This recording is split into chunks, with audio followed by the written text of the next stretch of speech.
சித்த மருத்துவ முறைகள் அவர்கள் சொல்லி அந்த வார்த்தைகளை நீங்கள் எண்ணி பார்த்தால் இப்படியெல்லாமா தெரிந்து வைத்திருந்தார்கள் நம்முடைய சித்தர்கள், இவ்வளவு அறிவுடையவர்களாக வாழ்ந்தார்கள் நம்முடைய சித்தர்கள், இவ்வளவு அறிவு சிகரமாகவா இருந்தார்கள் நம்முடைய சித்தர்கள் என்று நீங்களே ஆச்சரியப்படுவீர்கள்.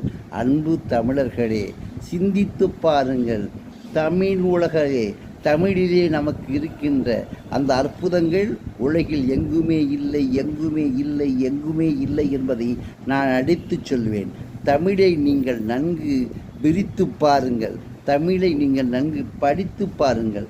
தமிழுக்குள்ளே இருக்கின்ற அந்த அற்புதங்களை வெளிக்கொள்ள வேண்டும் என்று ஆர்வம் கொள்ளுங்கள். ஒரு சிறிய பாடல், இந்த பாடலை நீங்கள் எண்ணி பாருங்கள். மருத்துவத்திலே அவர்கள் எழுதியிருக்கின்றார்கள் நாம் எப்படி வாழ வேண்டும் என்று. அந்த வாழ்க்கையிலே மனிதன்